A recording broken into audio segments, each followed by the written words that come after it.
la salle de réunion de la préfecture a abrité un atelier sur l'urbanisation de la capitale politique et administrative.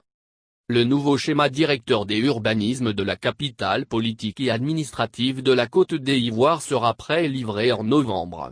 Dans cette perspective, Krakouman, directeur général de l'urbanisme et du foncier, a lancé officiellement, le 9 juillet, les études de révision du schéma directeur des urbanismes de Yamoussoukro Horizon 2030, à la salle de réunion de la préfecture.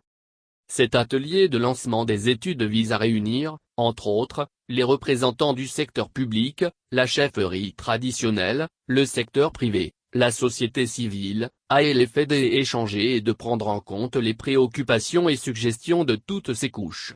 Et ce, dans la perspective d'un schéma consensuel et aisé dans son application sur le terrain. Car au final, il s'agit de doter Yamoussoukro, bénéficiant du statut de capitale politique et administrative de la Côte d'Ivoire acquis le 22 mars 1983, d'un schéma qui s'inscrit dans la vision de développement imprimée par le président Félix Houphouët-Boigny, dont le premier schéma a été conçu en 1986, sous sa gouvernance.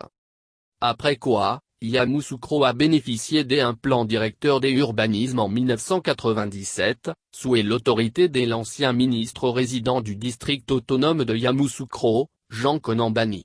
2 autres plans directeurs des urbanismes ont été adoptés en 2012 et en 2016. Cette nouvelle révision du schéma directeur des urbanismes doit s'attarder, selon Krakouman, sur les limites définies par celui de 2016. Les actions qui doivent être menées doivent être ordonnées. C'est la raison pour laquelle les outils de planification du développement doivent être constamment révisés. La dernière étude a été approuvée par le gouvernement. Malheureusement, nous nous sommes aperçus, 5 ans après, qu'il y a des aspects qui n'ont pas été pris en compte. Il s'agit donc d'apporter une correction à l'étude qui a été faite précédemment, a-t-il expliqué. Avant d'ajouter, des espaces qui ne sont constructibles, des voies structurantes que nous devons repositionner dans le présent schéma, notamment de grands équipements structurants tels des écoles comme l'IMPHB à qui nous devons redonner tout l'espace nécessaire à son extension. Également, des autres aspects pourront aussi être traités. Il s'agit de la question des lotissements.